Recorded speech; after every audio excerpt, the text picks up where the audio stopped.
एकदा महाराज गंगा सागरला मिळाले की तिचा प्रवास थांबला. मला सांगा त्या गटारानं न सायास करता फक्त उठला आणि गंगेत मिळालं, त्याला समुद्राची प्राप्ती झाली फक्त संगतीमुळं. चला याच्या पुढे महाराज हे लोखंड आहे महाराज माईक, पण या लोखंडानं संगती परिसाची केली तर याचं काय होतं बाबा? सोनं होतं. मग ऐका, या लोखंडानं परिसाकडे कसंही जाऊ द्या म्हटले, कसंही जाऊ द्या, शाल श्रीफळ हार घेऊन जायची गरज नाही, कसंही सहज जरी गेलं तरी याचं लोखंडाचं सोनं होतं महाराज. एका गावात लोखंडानं बैठक घेतली म्हणले, माऊली बोलतात बरं कमी नाही, ऐका. लोखंडानं बैठक घेतली, काय झालं म्हटले, परीस नावाचा एक व्यक्ती आलाय म्हटले, आपले माणसं फोडायला, आपल्या माणसाला धक्का लावायलाय आणि आपलं मतदान फोडायलाय, लोखंडाचं सोनं करायलाय म्हटले. आपली जात कमी करायला आणि त्याची वाढवायला, सोन्याची जात वाढवायला. काय करायचं म्हटले, काय करायचं? लोखंडाची बैठक. आता लोखंडाच्या बैठकीत ठरलं परिसाला मारायचं, पण मारायचं कोण? परिसाला मारायचं पण मारायचं कोण? त्याच्यामध्ये महाराज एक जण जरा आडमुठ होता. आता प्रत्येक जातीत एक दोन आडमुठ असतातच की, आमच्याकडे असतात बाबा, एखाद दुसरा आडमुठ असतच. त्या लोखंडात बी एक आडमुठ होतं महाराज, त्याचं नाव होतं घन. घन इतका इतका दांडा, एवढं मोठं पोट, आलं लक्षात? घन. ते म्हणला आपण जातो म्हणला, एका ठाकात परिसाला मारतो म्हणला, एका ठाक्यात. ठीक आहे म्हणले, जा. ते गेलो महाराज परिसाच्या घरी माराय. आता परिस आलं तर कीर्तनाला, कीर्तन संपलं परिस घरी गेलं. घरी गेलं आणि घरी गेल्या गेल्या आता कीर्तनाहून घरी गेल्या लय झोप गार लागती बघा. मला तर लागती बाबा, का लागती कोणाला पाकिट येते म्हणून लागती का लागती कोणाला पण लागती. ऐका, घरी गेल्या गेल्या परिस झोपलं महाराज. जसं झोपलं परिस तसं हे घन गेलं आणि त्याच्या उशाला थांबलं. विचार करू लागलं, याला आता कसं मारू, याचे हातपाय मोडू, याचा गळा दाबू, याच्या डोक्यात पडू, मारू कसं? परत त्यानं विचार केला, लय तडपून मारण्यात मजा नाही, याच्या एकदा डोक्यात पडतो याचा खतमच, याचा काय करतो विषय निपटतो म्हटलं. आणि ते परिस महाराज 7 फूट उंच गेलो, ते लोखंडाचा घन आणि दन दिशा परिसाच्या असं डोक्यात पडलं. आता मला सांगा, डोक्यात पडल्या पडल्या त्या परिसाचं काय खात्मा झाला असेल, बरोबर आहे का? नाही नाही नाही नाही, माऊली म्हणतात, वरी फोडावयाची लागी, लोह मिळो का परिसाचे अंगी, परी मिळतेची प्रसंगी, सोनेची होय. मारायला गेलं ते परिस महाराज, त्या लोखंडाला, सोन्याच्या परिसाला मारायला गेलं ते लोखंड. पण मारायला गेलेल्या लोखंडाला देखील परिसानं काय केलं? सोनं केलं. अगदी संत सहज जरी तुम्ही त्यांच्याकडे गेले तरी तुमच्या जीवाचा उद्धार करतात. म्हणून तुकोबरायाच्या लक्षात आलं गड्या, काय आपला जर जीवाचा उद्धार करून घ्यायचा असेल तर आपण देवाकडे मागत असताना डोकं जाग्यावर ठेवून मागावं, सत्सत विवेक बुद्धी जागृत ठेवून मागावी, आणि मग तुकोबराया देवाच्या समोर जातात दर्शनाला. जसे तुकोबराया रावळात जातात तसं देव खाली मान घालतो महाराज. तुकोबरायाच्या डोक्यामध्ये विषय येत नाही, असं का व्हावं, आम्ही देवाच्या दर्शनासाठी इतक्या दुरून वारी करत यावं आणि इथं आल्या आल्या देवानं मान खाली घालावी आम्हाला पाहिल्या पाहिल्या. एखाद्या घरी जर आपण पाहुणा होऊन गेलो आणि गेल्या गेल्या त्या घरच्या माणसानं आपल्याला बघून न पाहिल्यासारखं केलं तर आपल्याला किती राग येतो. तुकोबरायाला वाटलं आम्ही घरदार सोडून याच्या वारीला आलो आणि इथं आल्यानंतर आम्हाला पाहून मान खाली घालते. राग आला तुकोबरायाला, देवा जाळोनी संसार बैसोलो अंगणी, 3 उंजळी पाणी सोड संसारावरती, 7 पिढ्याची सावकारकी नदीमध्ये वाहून टाकली, पिढी जात असलेलं धन सोडून, संपदा सोडून, सावकारकी सोडून तुझं देव देव करतोय, आम्ही तुझं भजन करतोय, आणि आम्ही तुझ्या भेटीला आल्यानंतर तू आमच्याकडे बघून हसू सुद्धा नाही, खाली मान घालावी. नको तेवढं बोलले पण तरी देव वरी पाहत नव्हते. आता तुकोबराया जवळ गेले आणि देवाची हानवटी धरून वरी मस्तक केलं तर देवाच्या डोळ्यात पाणी होतं. मग देव म्हणत, तुकोबराया म्हणतो, देवा रडतोयस? काय झालं देवा? आम्ही येण्यानं तुला त्रास होतो? त्यावेळेस तुकोबराला देव म्हणतात, नाही तुकोबराया. मग का रडतोयस? त्यावेळेस तुकोबरायाला देव म्हणतात, तुकोबा ऐका ना, तुमच्या 8 पिढ्यापासून वारीचं ओझं माझ्या डोक्यावरती झालं, आता हा भार मला सहन होत नाही. काय? आता हा भार मला सहन होत नाही, याच्या बदल्यात काहीतरी मागा ना. तुकोबराया म्हणते, देवा ही आमची परंपराच नाही, काही मागणे हे आम्हा अनुचित, वडिलाची रीत जाणं तसं आमच्या वाडवडिलांनी काही मागितलं नाही, मग आम्ही मागावं कसं? देव म्हटले, तुकोबराया अनुचित मागणं नको, काही मागणे हे आम्हा अनुचित, पण उचित मागायला हरकत नाही. अनुचित नका मागू पण उचित मागायला हरकत नाही. ठीक आहे म्हणले, देवा तुझी इच्छा आहे ना की मी काहीतरी मागावं, देणार, नक्की देणार. तर तुकोबरायाने विचार केला, अभ्यास केला आणि नंतर तुकोबराया म्हणले, देवा द्यायचंय ना तर एकच दे. काय दे म्हटले महाराज? देवा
एक दे म्हटले. काय कर?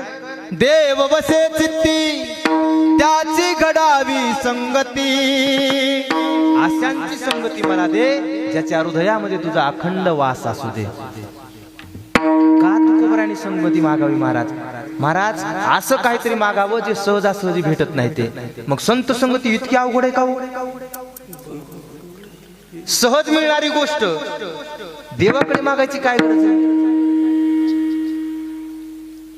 आपण जर इथून चांगल्या शहरात गेलो तर तिथं गेल्यानंतर मिठाचे पुढे आणावे का आपल्याकडे न मिळणार काय आणावं? नाही, इथून म्हणले त्या कुलू मनालीला फिरायला गेलो आणि तिथं गेल्यानंतर काय केलं? काय नाही म्हटले, 2-4 मिठाचे पुढे आणले आणि 2-4 मफलर आणले म्हणजे डोक्याला फिरायचे. इथं मिळणे गेले का? इथं मिळणे गेले का? म्हणले तसे वसमतला मिळालेत ना. मग तिथून वज का आणायचंय? तितक्या दूर गेलोय, त्या लेवलला पोहोचलोय तर तिथल्या लेवलचं काहीतरी चांगलं आणावं ना. मग देवापर्यंत पोहोचलोय तर देवाच्या लेवलला गेल्यानंतर काहीतरी चांगलं मागावं ना. न सहजासहजी मिळणार मागावं ना. मग तुकोबरायानं मागितलेलं न सहजासहजी मिळणार होतं का? ऐका ना, ते खरंच न सहजासहजी मिळणार आहे. संत संगती सहज मिळणारी नाही महाराज. संत संगती सहज मिळणारी नाही महाराज. काही काही गोष्टी न घडणाऱ्या घडतील म्हटले, पण संगती संताची मिळणार नाही. एखाद्या वेळेस महाराज चंद्रामृत पेता येईल म्हटले. चंद्रामृत सुखे सेववील, रवी असता जाता धरवेल, बाह्या हेळा सागर तरवेल, परी त्या साधूची भेटी न होयगा. एखाद्या वेळेस चंद्रामृत प्यायला मिळेल म्हटले. आता चंद्रामृत मिळायला का एवढं सोपं आहे का? चंद्रामृत एवढं सोपं आहे बाबा? ते का शेळीचं दूध आहे का? कोण्या टायमाला धरलं टंगडं काढलं दूध आणि केला चहा? शेळी गरीब प्राणी महाराज, कोण्या टायमाला काढा चहा करा काहीच म्हणणार नाही. शेळीचं दूध कधी काढा काय म्हणते का? नाही महाराज. का? कारण ती गरीब प्राणी आहे आणि ती गरीब आहे म्हणून तिचं लेकरू देवाला आवडलं. ज्याला कळालं त्याला कळालं. शेळी गरीब आहे म्हणून तिचं लेकरू मला सांगा, तुमच्या या खुदनापूरमध्ये किंवा या पंचक्रोशीमध्ये अशी कधी कंदुरी झाली का ज्या कंदुरीला नाही म्हणले या कंदुरीला घोड्याचं लेकरू नेलं म्हटले पिलू? नाही म्हणले वाघाचं नेलं, हत्तीचं नेलं का? नाही महाराज. शेळीच का? कारण ती गरीब आहे. देव बी महाराज गरीबाचाच घात करत असतो. मी म्हणत नाही, शास्त्र सांगतं अश्व नैव गजन नैव व्याघ्रन नैवच नैवच आज पुत्र बलिम दध्यात देवो दुर्बल घातक. एकदा महाराज देवाला भक्तानं विचारलं, देवा तुझ्या बळीसाठी मी कोणाचं लेकरू आणू सांग बरं, कोणाचं पिल्लू आणू? घोड्याचं आणू का अश्वाचं? देव म्हणला नको, अश्व नैव. बरं हत्तीचं गजन नैव. मग म्हणलं वाघाचं? देव म्हणले ते तर नको व्याघ्रम नैवच नैवच. काय वाघाचं तर नको कारण देवाला माहितीये वाघाचं जर लेकरू हे आणायला गेलं तर भक्त तिकडं भक्ती बी तिकडच. बरोबर आहे का? मग कशाचं आणू? आज पुत्र बलिम दध्यात. आज म्हणजे शेळी महाराज. शेळीचा आण का? कारण ती गरीब आहे. देव दुर्बल घातका. देव सुद्धा गरीबाचा घात करतो म्हणून लय गरीब राहायचं नाही माऊली दादा, अशोक दादा. काय लय गरीब राहायचं नाही? लय गरीबाचा कोण घात करीन पांडुरंग महाराज सांगता येत नाही. अंगात नसल आमच्या ताकद पण गरीब नाहीत. ऐका महाराज, लय गरीब राहिले की देव सुद्धा घात करतो. मला काय सांगायचंय, एखाद्या वेळेस महाराज चंद्रामृत प्यायला भेटेल परी त्या साधूची भेटी न होय का? बहु आहे संत भेट.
बहु अवघड आहे संत भेटी. महाराज संत भेट एवढी सोपी नाही. किती अवघड आहे संत भेट महाराज. मी या 2-3 गोष्टी सांगून गेलो, या न घडणाऱ्या गोष्टी आहेत महाराज. चंद्रामृत भेटणं शक्यच नाही, पण ते देखील भेटल म्हटलं एखाद्या वेळेस. रवी असता जाता धरवेल, एखाद्या वेळेस म्हटले सूर्याला देखील धरता येईल. आता सूर्य धरणं सोपं आहे का बाबा? खुदनापूरकर, सूर्याला धरायचं सोपं आहे? ती का कोंबडी आहे का महाराज? 2-3 उड्या हाणल्या की हातात याला?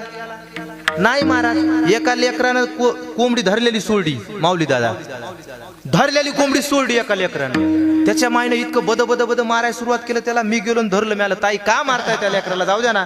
ती म्हणे महाराज तुम्हाला काय सांगायचंय, ह्या मेल्यानं धरलेली कोंबडी सोडली म्हणे. मिळालं, सोडू द्या ना ताई, धरलेली सोडली तर सोडू द्या, सायंकाळी येईन आपल्या घरी आपली असल्यावर. ती म्हणली आपली असल्यावर कशाला मारला असतं? ज्याला कळालं त्याला कळालं. ऐका, कोंबडी धरण्या इतकं सूर्याला धरणं सोपं नाही महाराज, पण सूर्याला देखील धरता येईल म्हटले. धरलं नाही का महाराज? आमच्या पुराणामध्ये बघा, पैठणला सुमती नावाची एक महाराज सती होऊन गेली, पतिव्रता होऊन गेली. काय पातिव्रत्याचं ताकद असेल तिच्या महाराज, एवढी ताकद की सूर्याला देखील धरण्याचं सामर्थ्य आमच्या माता माऊल्यांमध्ये असतो बरं का. कशामध्ये? त्या पातिव्रत्यामध्ये एवढी ताकद असते, पण तेवढं पातिव्रत्य पाळावं लागतं बाबा. आता पातिव्रत्याची तेवढी हे आता ऐका, मी एका ठिकाणी भागवत करत होतो महाराज, आणि पतिव्रत्याच्या काही 2-4 नाव आले महाराज त्या श्लोकामध्ये. अहिल्या, द्रौपदी, तारा. मी श्लोक म्हणून कथेमध्ये महाराज, अहिल्या, द्रौपदी, तारा.